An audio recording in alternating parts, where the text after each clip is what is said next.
Okey, sebelum kita mendalami topik pasca modernism ni, kita haruslah kenalkan diri dulu dengan modernism dan juga pasca modernism. Modernism dia merupakan satu pergerakan kesusasteraan yang berlaku di barat pada abad yang ke-19.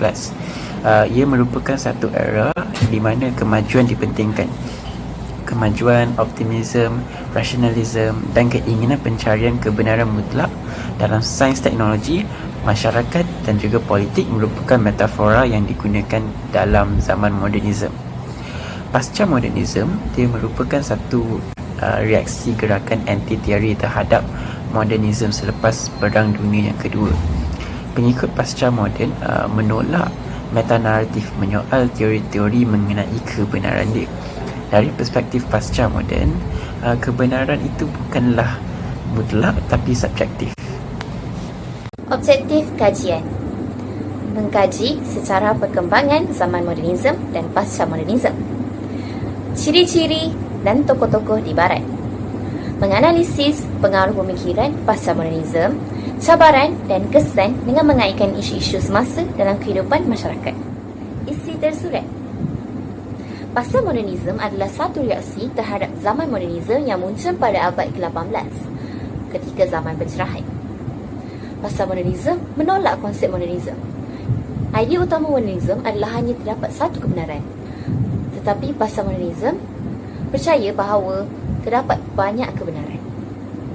Mereka mempercayai sesuatu itu sepatutnya dicipta, bukanlah dijumpai. Ia bercanggah dengan konsep modernisme yang menekankan kebenaran yang ditemui melalui kaedah saintifik. Para pasca modernisme ini tidak bersetuju dengan konsep modernisme kerana mereka percaya bahawa penemuan saintifik kerap kali tidak mengikut apa-apa kaedah saintifik. Sebagai contoh, Galileo tidak mengikut mana-mana peraturan dalam teori-teori beliau. Antara sebab lain, tokoh postmodernisme menolak modernisme adalah ideologi modernisme yang pada penghujung abadnya membawa kepada dehumanisasi, diskriminasi, sifat perkauman, jurang antara yang kaya dan yang miskin, materialistik dan sebagainya. Terdapat beberapa tema utama dalam teori pasca modernisme. Yang pertama, penafian terhadap universal. Yang kedua, mereka menolak sains sebagai ilmu pengetahuan yang mutlak. Yang ketiga, mereka menolak kenetralan yang ada dalam rasionaliti dan ilmu pengetahuan. Sebaliknya, ia dipandang secara politikal dan sosial. Seterusnya, penafian terhadap ketelusan bahasa. Mereka juga menafikan identiti yang konsisten dan stabil. Akhir sekali, mereka juga tidak percaya kepada naratif yang sedia ada. Assalamualaikum, nama saya Aida Yasmin. Saya akan membincangkan tentang tokoh-tokoh pasca modernisme dan juga kesannya. Saya akan kupaskan tentang 3 orang tokoh yang paling dikenali umum. Tokoh yang pertama adalah Jean-François Lyotard. Beliau merupakan orang pertama yang menggunakan terma pasca modernisme di dalam konteks falsafah. Pada sekitar 1970-an, beliau telah mengeluarkan karya yang bertajuk The Postmodern Condition, A Report on Knowledge. Di sini, beliau telah mendefinisikan pasca modernisme sebagai suatu penafian terhadap metanaratif. Metanaratif yang dimaksudkan Lyotard di sini adalah suatu idea ataupun teori yang bersifat universal yang dikatakan sebagai suatu kebenaran mutlak ataupun absolute truth. Definisi ini adalah definisi yang paling popular digunakan apabila persoalan tentang pasca modernisme dibangkitkan. Lyotard berpendapat bahawa kebenaran itu seharusnya bersifat tidak dijangka dan bukannya bersifat universal ataupun mutlak seperti yang diangkat oleh pemikir modernisme sebelumnya. Tokoh yang kedua pula adalah Michel Foucault. Konsep yang menjadi tumpuan Foucault adalah pembikinan ilmu iaitu construction of knowledge dan juga pengembangan kuasa iaitu power daripada sudut politik. Isu pasca modernisme yang Foucault bangkitkan adalah isu seksualiti daripada pandangan barat pada ketika itu. Di dalam karyanya The History of Sexuality, beliau telah menolak meta-narratif masyarakat barat yang pada ketika itu hanya menerima orientasi seks tertentu dan pada masa yang sama menolak orientasi seks tertentu yang lain. Beliau berpendapat penetapan orientasi seks tertentu sebagai orientasi yang diterima adalah suatu bentuk pengembangan kuasa yang dijalankan oleh beberapa pihak tertentu untuk mengangkat orientasi seks tertentu sebagai suatu meta-narratif. Pada pendapat beliau juga, orientasi seks pada ketika itu hanyalah suatu bikinan sejarah ataupun historical construction. Hal ini jelas menunjukkan penolakan Foucault terhadap konsep meta-narratif. Tokoh yang terakhir pula adalah Jacques Derrida. Beliau adalah tunjang utama kepada metodologi dekonstruksi ataupun deconstruction. Metodologi ini akhirnya menjadi salah satu konsep penting di dalam pasca modernisme. Secara mudahnya, rekonstruksi adalah membaca teks sebanyak 2 kali, di mana bacaan kali pertama dilakukan sebagaimana sebahagian besar pembaca akan membacanya. Manakala bacaan kali kedua pula adalah untuk mencari isi tersirat, untuk mencari apa yang dirasakan tidak cukup penting oleh pengarang teks. Metodologi ini membantu untuk mendedahkan prejudis yang tersembunyi. Kesan pasca modernisme daripada sudut positif adalah menggalakkan pemikiran terbuka. Contohnya, di negara England terdapat 2 jenis undang-undang, iaitu undang-undang British dan juga undang-undang Islam. Kerajaan England, mereka mengiktiraf terdapatnya minoriti penduduk mereka yang beragama Islam dan juga terdapatnya perbezaan hukuman terhadap beberapa jenayah di dalam undang-undang Islam berbanding dengan undang-undang British. Oleh itu, mereka menjalankan undang-undang Islam seiring dengan undang-undang British sebagai tanda menghormati dan menerima perbezaan tersebut. Hal ini menunjukkan mereka percaya terdapat lebih daripada satu meta-narratif di mana bukan undang-undang mereka sahaja yang benar. Kesan negatif pasca modernisme pula adalah menimbulkan unsur syak wasangka terhadap legitimasi sains. Contoh terhadap kesan ini adalah golongan anti-vaksin. Seperti yang kita sedia maklum, golongan anti-vaksin mereka menolak keefektifan vaksin walaupun sudah terdapat banyak kajian sains berserta bukti terhadap kebaikan vaksin. Mereka lebih cenderung untuk percaya kepada dakwaan beberapa pihak tentang keburukan vaksin, yang mana dakwaan tersebut tidak disertakan dengan bukti yang kukuh. Mereka menjustifikasikan penolakan mereka itu sebagai suatu pandangan lain dan bukannya fakta yang salah. Hal ini menunjukkan karakteristik pasca modernisme, iaitu penafian terhadap sains dan juga tiada suatu kebenaran yang mutlak. Bismillahirrahmanirrahim. Assalamualaikum warahmatullahi wabarakatuh. Nama saya Muhammad Adrian bin Hazri dan saya akan membentangkan isi tersirat bagi pasca modernisme. Terdapat banyak perkara yang dapat membezakan pasca modernisme dan modernisme. Antaranya ialah elemen materialisme dalam pasca modernisme dan modernisme. Materialisme dalam modernisme ialah kepercayaan bahawa sains, teknologi dan industri mengetahui semua kebenaran, menyelesaikan semua masalah dan mencipta kebahagiaan manusia. Materialisme dalam pasca modernisme atau dikenali sebagai pasca materialisme pula ialah menyatakan bahawa nilai individu baharu ialah autonomi dan ekspresi diri. Pasca materialisme yang dialami oleh generasi selepas Perang Dunia Kedua telah menyebabkan sesetengah daripada mereka lebih memahami matlamat bukan material, seperti ekspresi diri, autonomi, kebebasan bersuara, kesamaan jantina dan alam sekitar. Antara contoh pasca materialisme ialah krisis dunia yang dikenali sebagai climate change dan global warming yang dihujah oleh seorang aktivis bernama Greta Thunberg dalam hujahnya Our House is on Fire di World Economic Forum di Davos, Switzerland pada Januari 2019. Dalam hujah yang disampaikan oleh Greta Thunberg, terdapat beberapa perkara yang disampaikan olehnya seperti pengakuan perubahan iklim gagal kerana perubahan politik dan media gagal mewujudkan kesedaran yang luas kepada masyarakat yang perlu ambil tahu akan krisis dunia ini. Menyelesaikan krisis iklim adalah masalah yang kompleks dan mencabar, tetapi langkah pertama yang boleh diambil adalah dengan menghentikan pelepasan gas rumah hijau. Terlalu fokus pada apa yang boleh kita katakan atau tidak boleh katakan. Sekarang, masa untuk bercakap dengan jelas. Ada yang mengatakan jangan terlibat dalam aktivisme. Sebaliknya, bergantung sepenuhnya kepada ahli politik dan hanya mengundi untuk perubahan. Tetapi, dengan mengundi sahaja, tiadalah langkah atau tindakan yang perlu diambil. Orang ramai tidak menyedari akibat krisis iklim terhadap kehidupan seharian.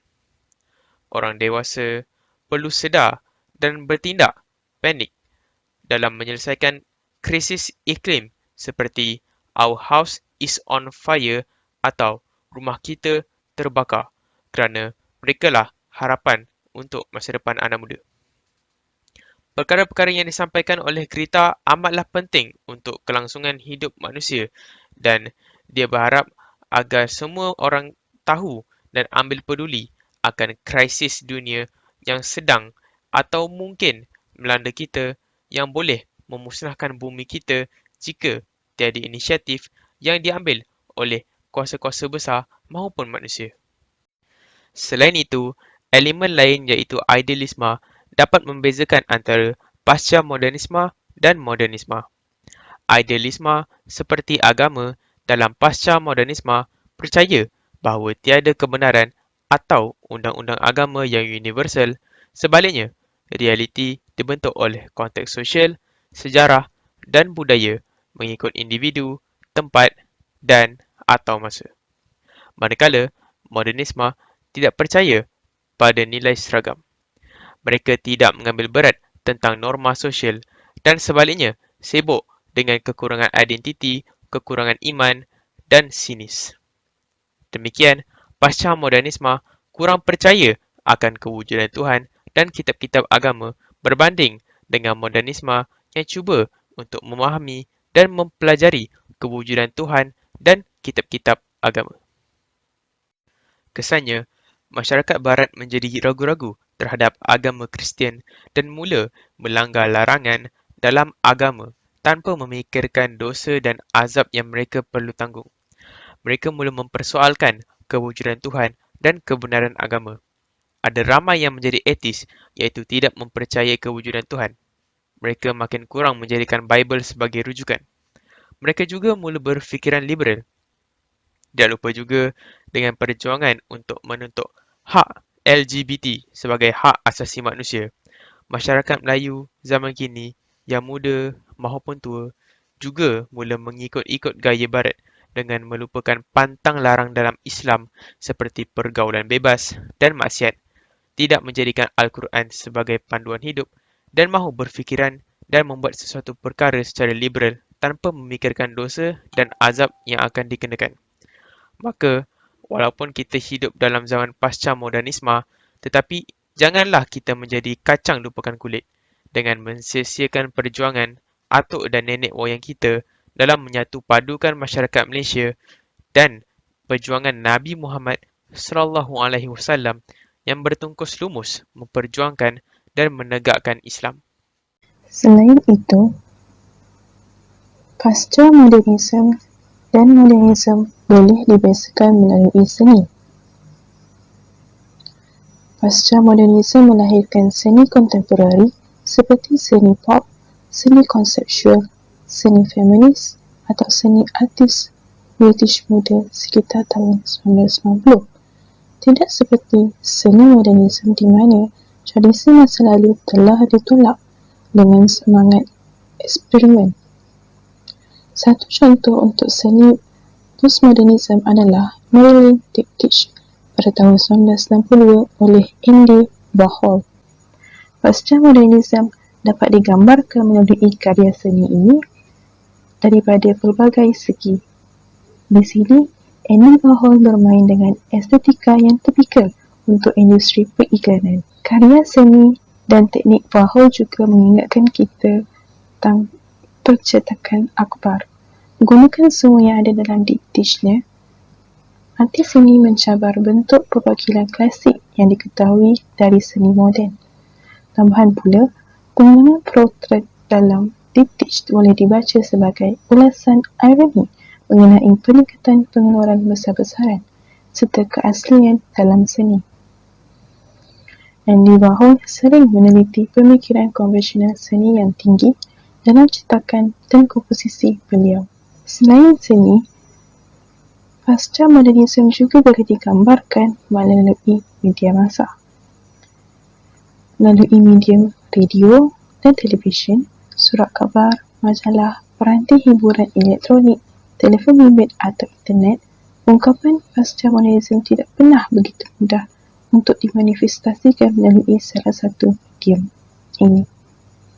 Dalam generasi baru, seni visual, muzik, reka bentuk grafik, kesusasteraan, pawagam seni bina, komunikasi digital dan falsafah jelas memainkan peranan yang besar dalam memperkasakan masyarakat. Salah satu contoh media massa adalah melalui pawagam ataupun filem. Terdapat banyak elemen diperlukan untuk membina sebuah filem. Filem modernisme datang untuk pembangunan dalam tempoh Perang Dunia Pertama dan Perang Dunia Kedua dengan kualiti seperti montaj, simbolisme wakil, ekspresi dan keanehan, dan bimbang tentang kewujudan hari ke hari, pengertian masa dan pandangan jelas. Manakala, beberapa matlamat filem pasca modernisme adalah untuk menumbangkan konvensyen arus perdana struktur, naratif dan pencirian. Biasanya, filem-filem sedemikian juga memecahkan pembahagian budaya antara seni yang tinggi dan rendah dan sering meningkatkan penggambaran tipikal jantina bangsa kelas genre dan masa dengan maklumat untuk mewujudkan sesuatu yang tidak memenuhi ekspresi naratif tradisional. Unsur-unsur filem pasca modernisme adalah mencabar metanatif, iaitu menggunakan perkara-perkara seperti naratif, bukan linear anti-naratif atau watak-watak yang tidak konvensional seperti penunjuk wanita atau antiwira. Unsur kedua dalam filem pasca modernisme adalah hyperreality, iaitu untuk membuat penonton sedar bahawa mereka menonton filem sama ada dengan memecahkan dinding keempat atau sebagainya. Salah satu contoh filem pasca modernisme adalah Kill Bill Volume 1 and 2 by Quentin Tarantino. Dalam filem ini, Tarantino mencabar metanatif dengan menggunakan antiwira wanita. Kesimpulannya, pasca modernisme adalah sebahagian daripada sejarah yang lahir daripada zaman moden sebagai perkembangan budaya. Pasca modernisme juga adalah hasil budaya dan gaya hidup baru sebagai suatu langkah pemikiran dan teori tersendiri dalam mengkolonisasi semula dunia mengikut peradaban barat tentang kehidupan manusia dan masyarakat pada zaman kini. Pasca modernisme ialah fahaman yang bersifat anti-agama dan anti-Tuhan kerana pasca modernisme ialah lanjutan dan edisi baru kepada fahaman sekularisme barat moden. Tiga tokoh tersebut ialah ahli falsafah dan para sarjana yang telah melibatkan pemikiran yang telah dicetuskan pada mulanya. Jika difahami dengan lebih mendalam, pasca modernisme adalah dominasi budaya atau logik budaya dari budaya kapitalisme yang bermula pada Perang Dunia Kedua. Era pasca modernisme adalah era yang penuh dengan cabaran bagi masyarakat kerana ianya pernah mencetuskan beberapa kontroversi dari segi kewujudan, pengaruh, ciri-ciri pasca modernisme yang tersendiri. Nilai-nilai pasca modernisme amat membahayakan kepada nilai-nilai Rabbani yang telah sebati dengan Islam di dalam konteks ad-din Islam. Oleh itu, ilmu agama yang dituntut haruslah benar kerana ianya penting dalam mentafsir sesebuah fahaman bagi mengelakkan tercetusnya nilai-nilai pasca modernisme yang membahayakan masyarakat pada masa kini. Ianya kerana ilmu mempunyai 3 konsep utama iaitu kepercayaan, bukti dan benar. Berdasarkan surah Ali Imran ayat 19, sesungguhnya agama yang diredai di sisi Allah SWT hanyalah Islam. Tiada berselisih orang-orang yang telah diberikan Alkitab kecuali sesudah datang pengetahuan kepada mereka, kerana kedengkian yang ada di antara mereka. Barang siapa yang kafir terhadap ayat-ayat Allah SWT, maka sesungguhnya Allah SWT sangat cepat hisabnya. Sekian, terima kasih.